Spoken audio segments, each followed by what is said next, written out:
In this question, I want to add k plus k plus k plus k. Why did I want to add them? I want to add them because of two reasons. One, all the powers are the same. Power 1, power 1. And the second reason, both of them have the same letter k, k, k. How many k? K plus k will give you 2k. 2k plus 1k. That means here is what? 3k. The reason I add them because all the powers are n.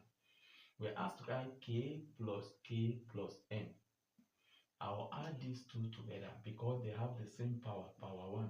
Here will be what? 2k. I cannot have 3kn. Why? Because this one, the letters are not the same. So I'll rewrite it as what? M. Alright? I can't add this one because this one is power 1 and power 1.